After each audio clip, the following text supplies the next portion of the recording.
Oke. Baik. Shalom untuk kita semua. Shalom. Malam untuk Kak Amrik. Ya, selamat pagi Indonesia atau selamat siang untuk daerah Bali. Nah, saya saat ini bertugas di Bali sebagai gembala jemaat dan saya sudah hampir 5 tahun menjadi gembala jemaat di Jemaat Denpasar. Saya melihat tadi, banyak juga teman-teman saya kenal nama-nama ini, cuma karena sudah lama nggak ketemu, jadi saya sangat senang pada saat ini. Benar-benar saya boleh menikmati sukacita, bernostalgia di dalam persekutuan malam hari ini, siang untuk Indonesia bagian tengah. Nah, nama saya ini 23. Saya tidak tahu kenapa ayah saya menamakan saya Tutri, tapi ceritanya menarik. Jadi waktu saya lahir, kata orang tua saya, karena bagi saya apa arti sebuah nama. Tapi mungkin bagi orang tua juga ada arti. Sebabnya saya dinamakan itu. Kadang-kadang orang juga bisa menganggap saya ini perempuan kalau salah dengar. Jadi katanya, menurut cerita ini ya, waktu saya lahir di kampung saya di Langoan. Jadi di sana ada camat, dia sudah mau ketiga periode. Jadi dia punya nama Om Tut Masi. Nah, ini Tut Masi ini kebetulan dekat dengan papa saya. Jadi waktu saya lahir, Om Tut ini jadi camat untuk ketiga. Akhirnya saya dinamakan Tutri. Jadi waktu di sekolah, ya sering mereka panggil saya 23 atau itulah. Lalu kenapa ada boy? Supaya nanti orang tahu saya laki-laki asli. Karena kalau salah sebut bisa putri, waduh repot.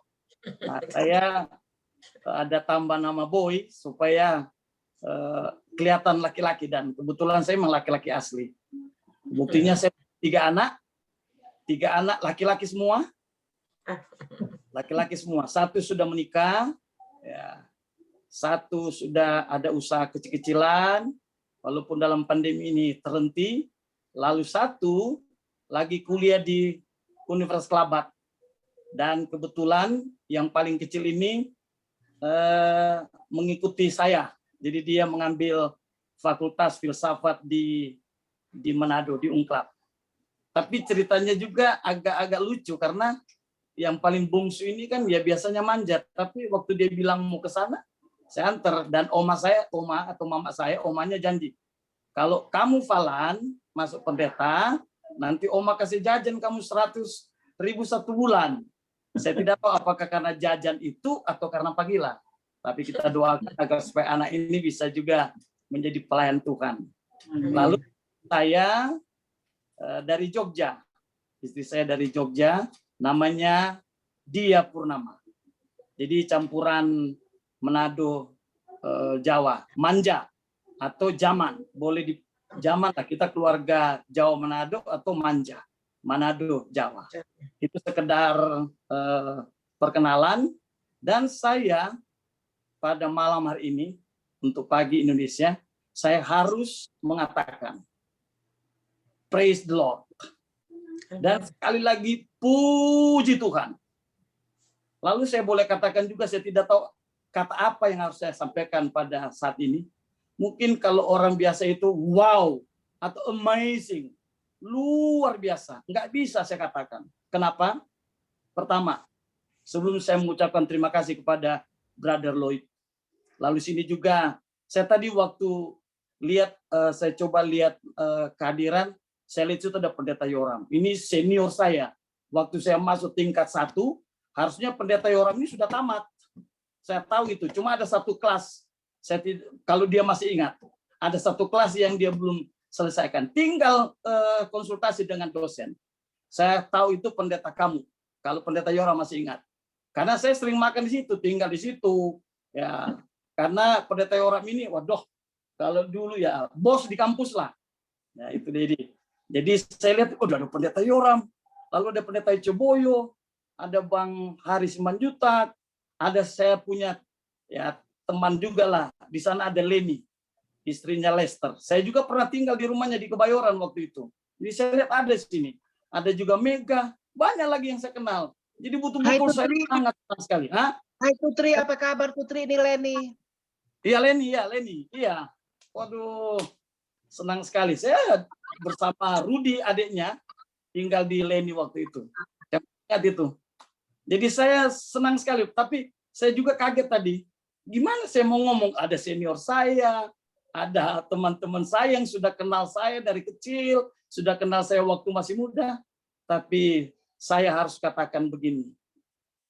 Terima kasih atas kesempatan yang Bapak Ibu serahkan kepada saya, percayakan kepada saya melalui Brother Lloyd, dan juga terima kasih juga kepada pendeta Yoram, majelis, tua jemaat, officer, yang boleh memberikan kesempatan bagi saya, mempercayakan kepada saya untuk memberikan kesaksian. Nah ini yang saya katakan tadi, saya harus katakan ini luar biasa. Luar biasa. Saya sangat terharu. Kenapa? Di tengah-tengah kesibukan, bagaimana kondisi di Amerika? Sibuk dengan pekerjaan, sibuk dengan usaha untuk mengkolek money. Tapi saya lihat umat-umat Tuhan yang ada saat ini, khususnya di Jemaat Colorado, boleh bersekutu, meninggalkan kegiatan, meninggalkan kenikmatan keluarga yang sudah beristirahat malam hari ini, atau mungkin bersama dengan keluarga quality time, dan segala macam. Tapi semua itu ditinggalkan. Untuk bersekutu, memberikan kesaksian, saling mendoakan, saling memberikan kekuatan. Yang saya pikir pada awalnya, orang-orang Indonesia di Amerika berbeda dengan orang-orang Advent yang ada di Indonesia. Tapi bukti fakta saat ini saya saksikan dengan mata saya. Dengan pendengaran saya, bagaimana anak-anak Tuhan yang Tuhan percayakan untuk tinggal di Amerika menjadi saluran berkat bagi banyak orang, bagi gereja. Tapi mereka benar-benar menyiapkan waktu untuk bersekutu dengan Tuhan.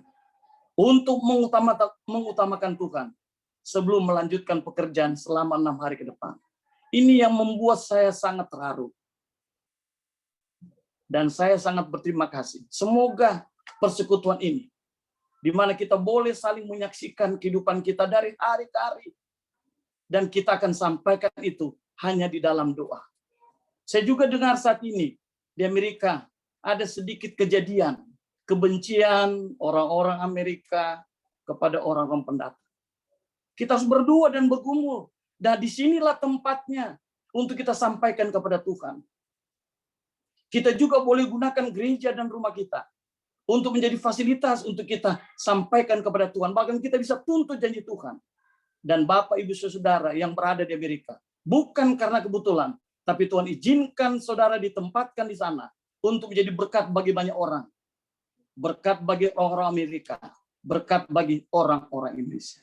Oleh karena itu sekali lagi, saya sangat bersyukur, saya sangat menikmati berkat hari ini, oleh karena saya boleh mendapatkan fakta dan bukti, mendengar bagaimana umat-umat Tuhan yang di Amerika melalui Seventh Day Adventist Church Colorado di bawah pimpinan Pendeta Yoram Tomarante, juga ada officer, tua-tua jemaat, boleh hadir saat ini dan saling mendoakan, saling memberikan kesaksian, sekaligus boleh sharing dengan pelajaran firman Tuhan.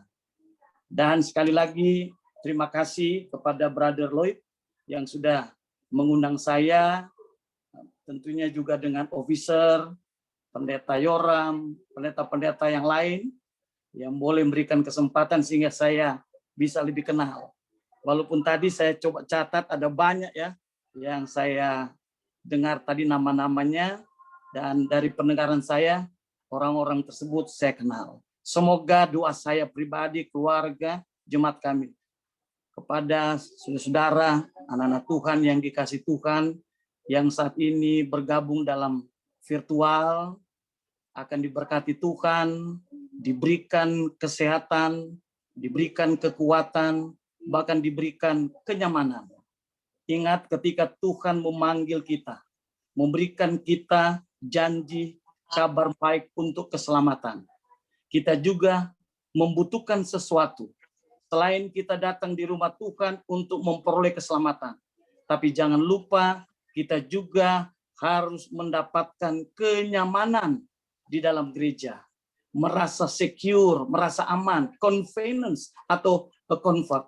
Sehingga kita bisa bersama-sama dengan umat Tuhan, duduk bersama-sama, menyanyikan lagu pujian, sekaligus menikmati berkat Tuhan. Nah, kalau saya lihat seperti itu, saya tidak perlu lagi menyaksikan pelayanan saya. Karena saya melihat bagaimana umat-umat Tuhan di jemaat ini sungguh sangat luar biasa, mendedikasikan tenaga, waktu, talenta, bahkan materi. Sekali lagi dengan kerendahan hati, saya mau mengucapkan terima kasih banyak.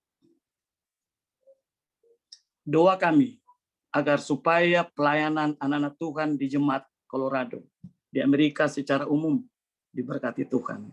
Oleh karena itu izinkan saya, sebelum saya akan memberikan kesaksian sedikit, saya mau berdoa. Mari kita berdoa. Ya Tuhan, Allah Bapa Semawi, Allah pemilik alam jagat raya ini, Allah penyedia, Allah yang sangat mengetahui segala keberadaan dan kebutuhan kami. Karena Engkau adalah Allah yang Maha Kuasa, Allah yang Maha Tahu. Di tengah-tengah kesibukan, kegiatan, pekerjaan anak-anak Tuhan. Tapi malam hari ini, dari takhta surgawi Engkau menyaksikan, mereka benar-benar menyiapkan waktu untuk bersekutu dengan Tuhan dan juga bersekutu dengan sesama umat-umat Tuhan untuk saling menguatkan melalui kesaksian pribadi, melalui kesaksian keluarga, dan disatukan melalui doa. Biarlah kiranya berkat janji firman Tuhan yang Tuhan telah sampaikan, dan itu menjadi keyakinan dan kepercayaan kami, boleh menjadi bagian umat-umat Tuhan yang ada di jemaat Colorado. Memberkati pendeta Yoran Tombarante yang Tuhan telah percayakan untuk memimpin jemaat ini. Karuniakan dia hikmat, akal budi sorga, kesabaran dan kesehatan yang prima, sehingga tidak terhalang bagi dia untuk melaksanakan tugas dan tanggung jawab yang Tuhan telah percayakan bagi dia. Memberkati anak, memberkati istri, memberkati cucu-cucu yang boleh juga memberikan dukungan penuh dalam pelayanan hamba Tuhan ini. Kiranya berkat-berkat kenikmatan, berkat-berkat sukacita untuk melayani tetap menjadi bagian hamba Tuhan ini. Terima kasih Tuhan, dan kami siap untuk sedikit belajar firman Tuhan melalui kesaksian. Terpujilah Tuhan untuk selama-lamanya. Dalam nama Yesus kami berdoa. Amin. Baik, selamat malam. Shalom sekali lagi kepada saudara. Dan saya sudah kasih judul kepada Brother Lloyd. Judul saya adalah With Jesus We Can. Kenapa saya ambil konteks ini atau tema ini? Oleh karena kita melihat saat ini, ya di seluruh dunia ini, ya saat ini masih menghadapi pandemi COVID-19. Nah, ketika pandemi ini muncul, lalu sekarang ini sudah mulai, ya sudah 1 tahun lebih, ya. Kehadiran pandemi ini bagi saya pribadi sangat merusak tatanan kehidupan manusia. Bukan hanya merusak tatanan kehidupan manusia, kebiasaan manusia, tetapi merusak tatanan kerohanian manusia. Di mana kita bisa melakukan hal-hal yang tidak mungkin kita lakukan. Dia merusak kehidupan kita. Biasanya kita datang beribadah di rumah Tuhan, sekarang dibatasi. Biasanya kita melakukan ibadah 1-2 jam, sekarang dari pemerintah bilang 1. Tapi saya di jemaat saya, mulai dari bulan April, waktu pandemi bulan Maret, bulan Mei, kami tetap jalan. Sampai sekarang ini tetap buka gereja. Dan pandemi ini bukannya sekedar merusak tatanan kehidupan, perilaku manusia, tapi merusak mental, merusak pikiran. Oleh karena itu kita lihat fakta, bukti membuktikan bahwa dengan pandemi ini muncul rasa takut yang berlebihan dari dalam diri kita, dari dalam pikiran kita. Takut melangkah, takut melakukan sesuatu, bahkan takut ke gereja. Kami waktu kumpul pimpinan-pimpinan gereja di Bali, ada beberapa pendeta sampaikan. Mereka sampaikan begini, pendeta, kita saat ini serba salah. Serba salahnya adalah ketika kita nutup gereja, kita tutup gereja, pasti ada anggota bilang, gimana sih pendeta ini? Masa mau tutup gereja? Di mana iman pendeta? Nah, itu dia. Lalu kalau misalnya kita buka gereja, ya, orang pasti bilang, gimana pendeta ini? Masa pendeta nggak mengikuti aturan pemerintah? Kan pemerintah sudah membuat satu surat rekomendasi untuk berbakti dari rumah, belajar dari rumah, kok pendeta berani? Inilah tatanan yang dirusak.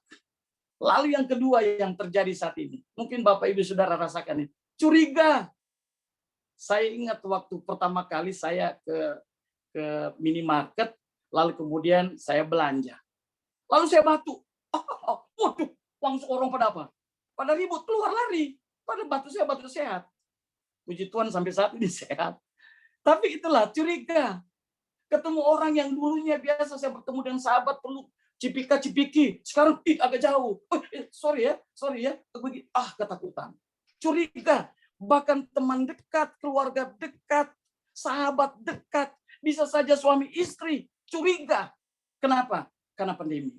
Pertanyaannya, kok Allah izinkan ini terjadi kepada kita? Lalu muncul hoax di mana-mana.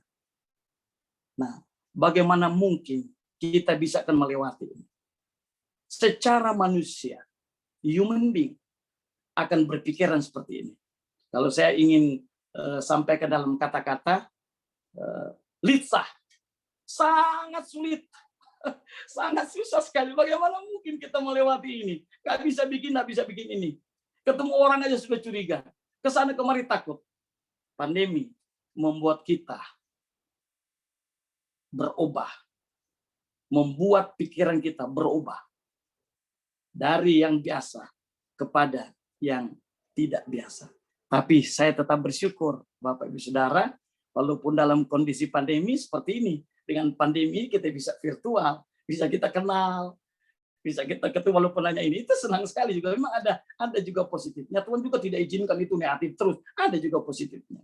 Dan buktinya, walaupun pandemi di gereja kami itu 27 jiwa dibaptis. Pandemi, karena tim semua jalan, tim penginjilan, tim perlawatan, tim pemeliharaan, tim dana, tim doa, itu ada semua. Dan itu jalan. Sehingga ada 27 jiwa. Padahal di sini agak susah menarik jiwa. Dan kebanyakan juga dari jiwa-jiwa tahun lalu itu. 27 jiwa itu banyak dari orang Hindu. Sabat lalu, tanggal 20, kami baru membaptis juga 2 jiwa asli Bali. Nah, inilah ada berkat Tuhan. Jadi, paling tidak, bersama Yesus, kita bisa. Kalau kita hanya mengandalkan diri kita, apapun yang kita rencanakan, apapun yang ingin kita kerjakan, bisa saja terjadi, tapi tidak akan sempurna. Hanya melalui Yesus saja kita bisa mendapatkan keberhasilan. Walaupun even we have finished of the road. Jadi mungkin kita sudah ada jalan keluar di tali, lalu kemudian kita jalan, misalnya contoh aja ilustrasi, lalu kita nggak tahu mau kemana lagi. Di depan ada jurang, lalu di belakang kita mau mundur, mau pulang, itu ada misalnya ada musuh. Lalu kita ke kiri, ada tebing dalam. Lalu ke kanan ini ada apa? Ada gunung. Nggak bisa kemana-mana. Tapi pastikan, janji Tuhan, Dia bisa mengangkat kita dari tengah-tengah kesulitan. Pada saat kita tidak punya harapan lagi, Dia angkat tiba-tiba. Dan Dia akan selamatkan. Dan itu bukan yang sekedar bisa penjebol, tapi itulah kepastian firman Tuhan. Mengapa? Karena kita yakin bahwa Tuhan pasti menolong kita. Janjinya Dia akan menuntun kita, menjaga kita sebagai anak-anak Tuhan. Kita punya Yesus. Kita punya jalan keluar. Kita punya solusi. Dalam kondisi apapun, dalam kesulitan apapun, seperti mungkin yang terjadi saat ini di Amerika. Pastikan Bapak Ibu Saudara, Allah akan memprotek saudara. Allah akan menjaga saudara. Allah bukan hanya sekedar berjanji, tapi God is our God. Dia adalah pengawal kita, sama seperti yang dikatakan kepada Ayub. Dan itu janji yang pasti. Jadi jangan takut, walaupun kadang-kadang ada rasa khawatir, aduh jangan nanti kita keluar, lakukan pekerjaan. Serahkan sama Tuhan, dan Tuhan akan berikan jalan keluar yang terbaik. Sedikit lagi, ada sedikit kesaksian. Saya pernah jadi student missionary dulu di suku terasing di Jawa, di Sulawesi Tengah. Itu mungkin pendeta Yoram tahu ini, di suku Daah. Jadi mereka tinggal di atas pohon, lalu kalau naik ke atas tangganya pakai bulu atau pakai bambu. Nah, saya di sana. Nah, saya mau menjadi student missionary karena janji kalau pulang nanti dari student missionary bebas uang sekolah, jadi bisa berleha-leha, bermain, ya enggak perlu lagi cari uang sekolah, enggak perlu lagi jadi student labor, enggak usah lagi kerja di bangunan, enggak usah kerja lagi di ground, atau enggak usah kerja lagi di library, pokoknya tinggal makan. Itu pikiran saya pertama. Akhirnya saya jadi student missionary. Tapi setelah saya lihat di sana, luar biasa. Orang-orang yang tidak punya pendidikan seperti kita, orang-orang yang perilakunya, kehidupannya jauh terkebelakang, tapi yang saya lihat bagaimana kepolosan mereka, ketulusan mereka, keikhlasan mereka, tidak punya beban. Ketika kita katakan sesuatu kepada mereka, mereka lakukan itu tanpa pamrih.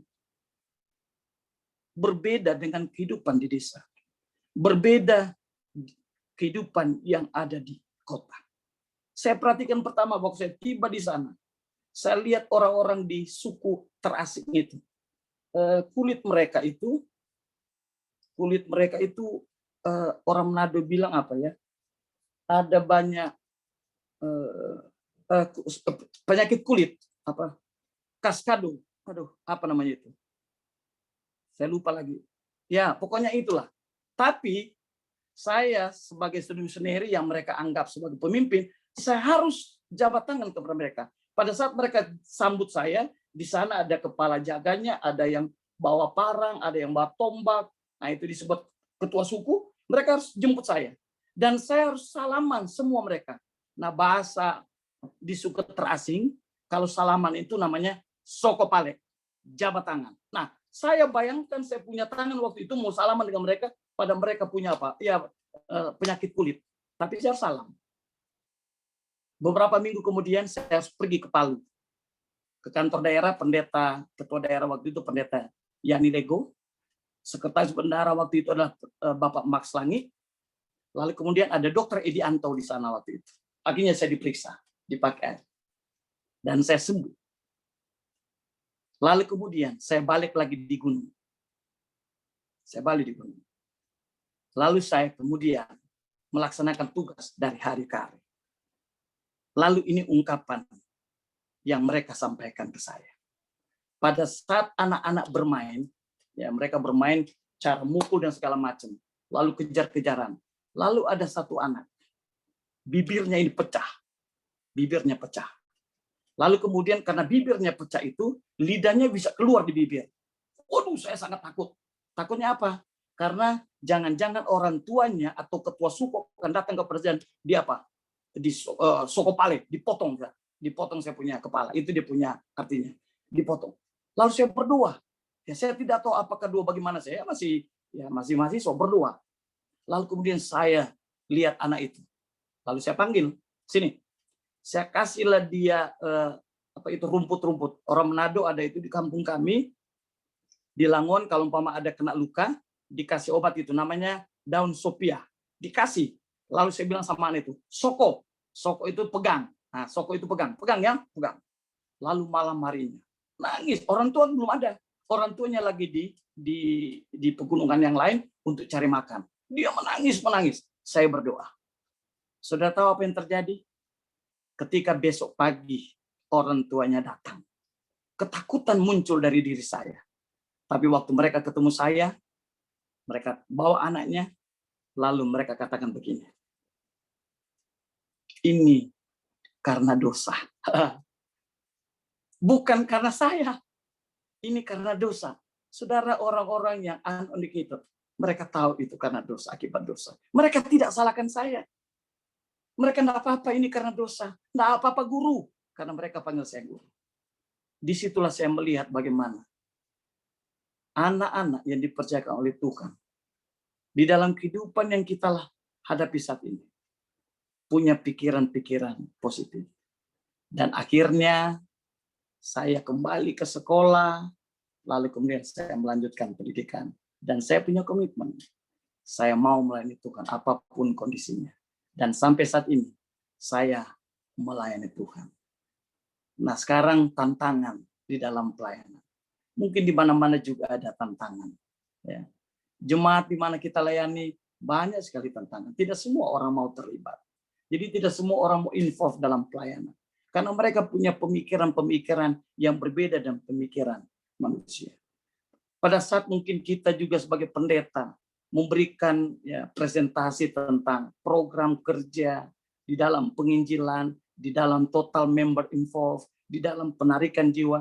Banyak orang bilang begini sama saya, Pastor, I'm so sorry Pastor, that is not my job, that is yours. Dia bilang, aduh sorry pendeta, itu bukan pekerjaan saya, itu pekerjaan Anda, kan engkau ada pastor. Lalu yang nggak enak lagi, ya mungkin di belakang-belakang, kan pendeta sudah digaji. Nah itu dia.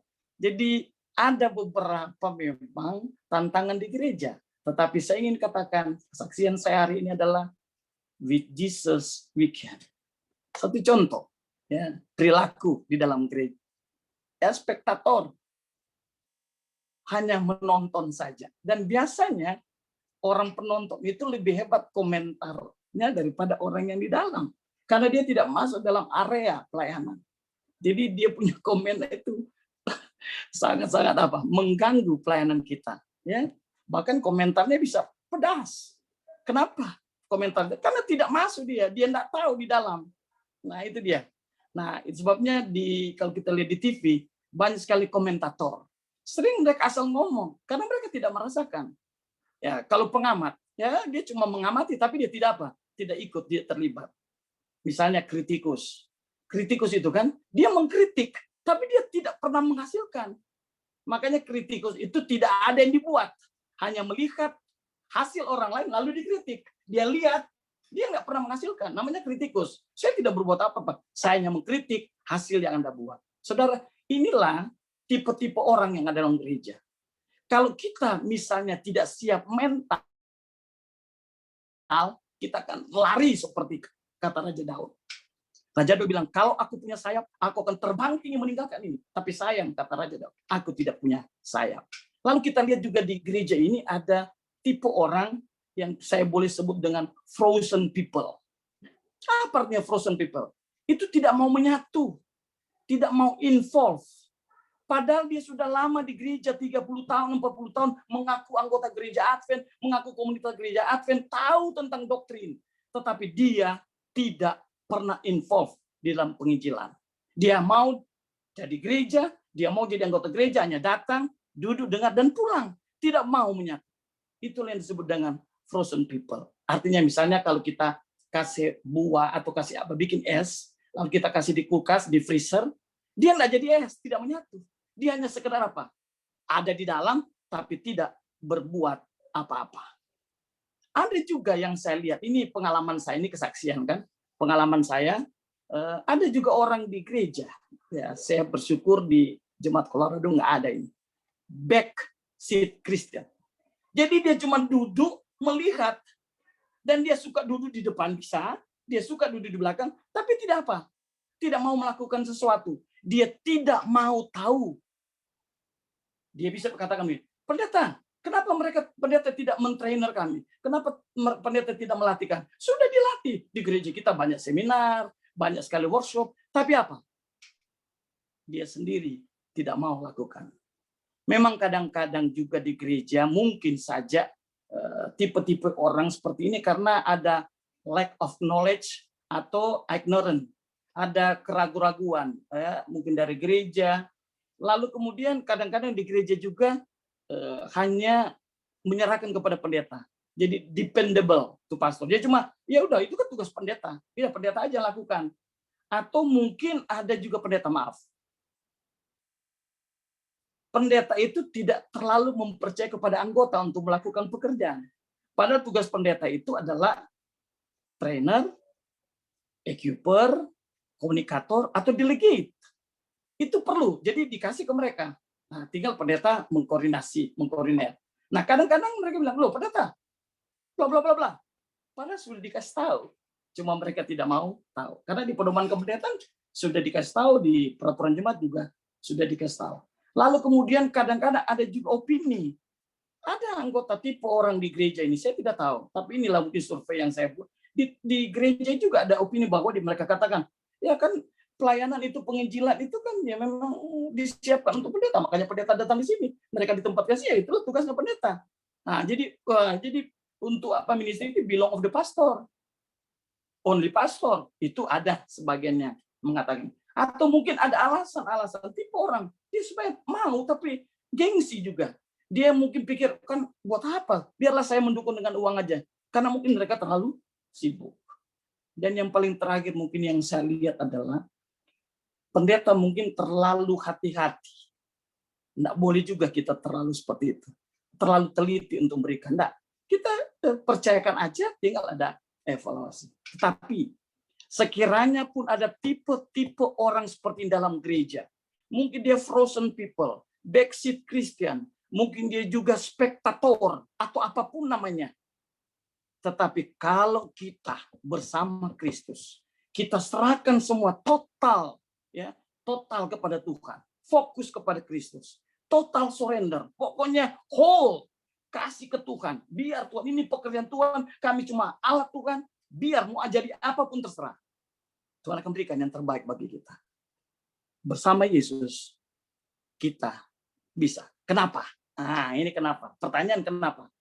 Di dalam Kisah 1:8, ya, Kisah 1, bahwa janji Allah kepada kita, kalau kita mau menjadi saksi, Allah akan memberikan power, Allah akan memberikan kekuasaan, Allah akan memberikan kekuatan untuk maju, dan Allah juga berjanji kepada kita bahwa kalau kita dipanggil secara khusus oleh Allah, kita dipanggil oleh Allah sendiri, God alone, yang telah memanggil kita di dalam pelayanan ini dan dalam pelayanan yang khusus, maka nggak ada alasan bagi kita, no reason bagi kita untuk katakan, oh Tuhan, jangan dulu. Saya pernah baca di dalam kitab Keluaran pasal 4. Tuhan tidak akan marah kepada Musa. Ketika Musa bilang, Tuhan saya tidak pandai berbicara. Tuhan saya tidak punya bla bla bla bla bla. Tuhan masih bisa menerima alasan dari Musa ketika Musa menyampaikan kata-kata ini kepada Tuhan. Tetapi Tuhan tidak akan pernah menerima alasan dari Musa. Saudara belum baca dalam Keluaran pasal 4. Ketika Musa katakan, Tuhan janganlah saya, biarlah orang lain, biarlah mereka. Itu Tuhan tidak suka. Oleh karena itu ketika kita diizinkan, dipercayakan oleh gereja dalam pelayanan, kita harus terima itu. Karena Tuhan sangat suka orang yang rela menjadi alat Tuhan. Nah, di dalam kehidupan kita juga ini, bahwa Allah menempatkan kita strata, semua. We are equal. Jadi, apapun pekerjaan kita, karena kita bekerja untuk Tuhan, lakukan itu dengan baik. Lakukan itu dengan sukacita. Saya melihat dalam satu buku saya baca. Ya, dikatakan di sini dalam buku Komitmen Caleb dalam History of Caleb. Dia katakan juga yang pertama nih, we are equal upon God. If God have called us, we have to stay and do it. Ini kata-katanya. Lalu kemudian yang kedua yang dikatakan oleh buku ini, we should full concentrate to serve God. Jadi serve God ini bukan setengah-setengah. Jadi whole of our life. Bukan all, tapi whole. Lalu kemudian, kenapa kita mau melayani Tuhan? Matius 28. Itulah Great Commission. Itu adalah perintah Allah. Kalau itu perintah Allah, kita wajib. Nggak ada alasan untuk kita apa? Tidak melayani.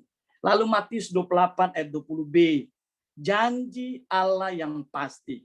Ketika kita mulai merasa kadang-kadang ragu, khawatir, janji Allah yang pasti. God be with us forever. Jadi Allah akan bersama kita, beserta kita. Saya senang lagu tadi. Walk with Jesus. Now, bukan nanti. Jadi kalau kita bersama Yesus, maka kita bisa menjadi alat Tuhan di dalam pelayanan untuk boleh membantu pekerjaan Tuhan, menyegerakan kedatangan Tuhan. Terakhir, firman Tuhan. Ini alasan bagi kita. Dan Allah sendiri atau Yesus sendiri yang menyampaikan itu. Dia katakan bahwa aku datang bukan untuk dilayani, tapi aku datang untuk melayani.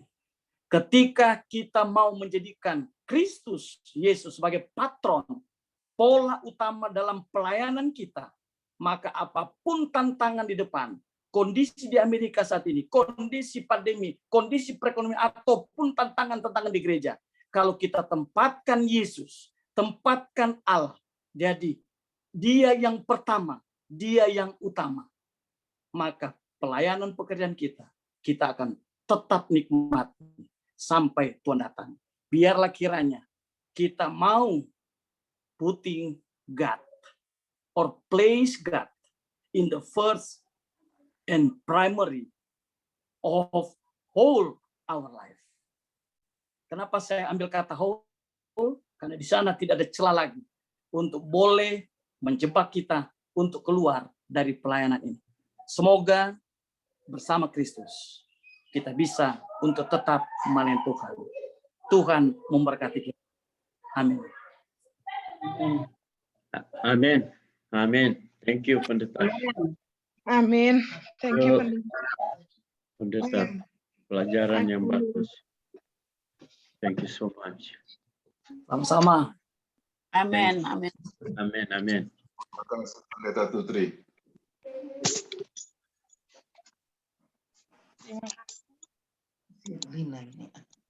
Terima kasih Pendeta atas firman yang menguatkan kita semua. Tentunya kita akan mendengarkan lagu. Silakan Saudara Lloyd. Bapak Simpson. Pak Simpson ada? Simpson Pengaribuan? Enggak ada mungkin ya. Sibuk. Kayaknya nggak ada Pak Lloyd. Oh. Oke. Dia mengajar. Ada Simpson, ada. Ada.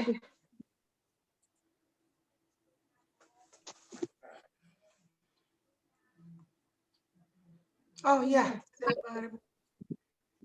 Di unmute.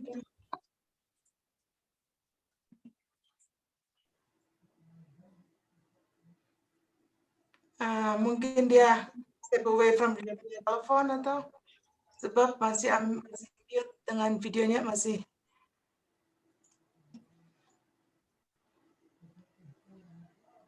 Saudara Lloyd? Oke.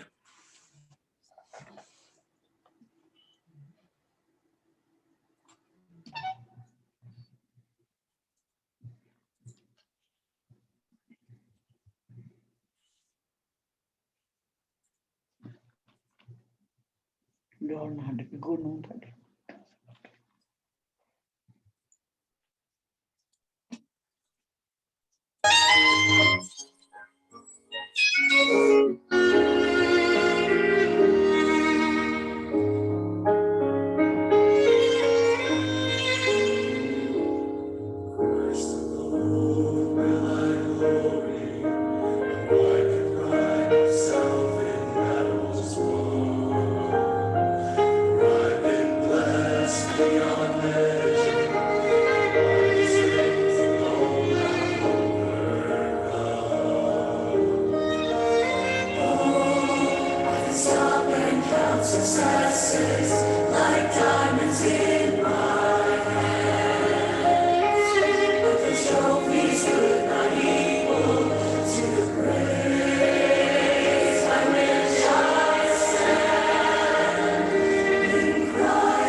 Amin.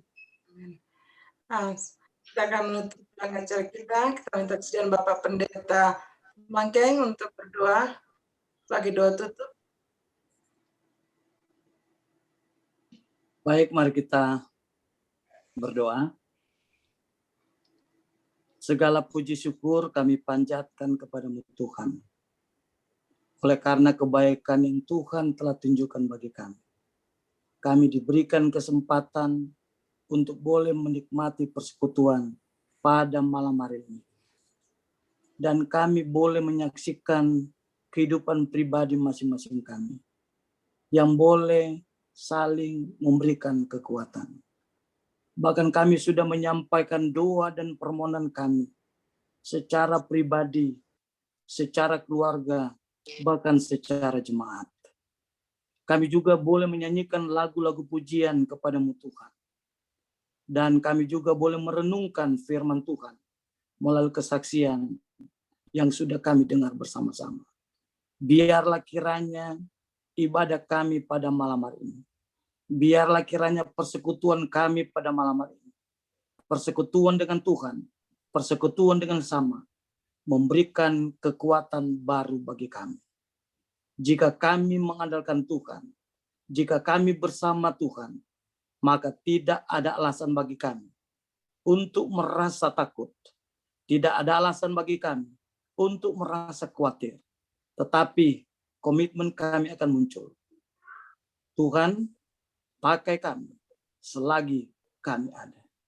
Kiranya komitmen dan dedikasi umat-umat Tuhan Jemaat Colorado boleh berkenan di hati Tuhan, agar supaya umat-umat Tuhan di dalam pelayanan mereka boleh bertumbuh dan berkembang. Memberkati juga Pendeta Yoram di dalam pelayanan. Memberkati istri dan anak-anaknya. Memberkati officer, ketua-ketua, sekretaris bendahara, ketua diakon, ketua diakones, bahkan majelis dan seluruh anggota jemaat, kiranya berkat janji firman boleh tetap menjadi bagian mereka. Izinkan hamba-Mu mendoakan, kiranya Tuhan Engkau berikan mereka kesehatan yang prima, kekuatan surgawi, dan kesetiaan kepada-Mu Tuhan. Memberkati pekerjaan usaha yang Tuhan percayakan bagi mereka, supaya tidak terlalu bagi mereka untuk menjadi saluran berkat bagi gereja Tuhan, bagi banyak orang, dan nama Tuhan dapat dimuliakan.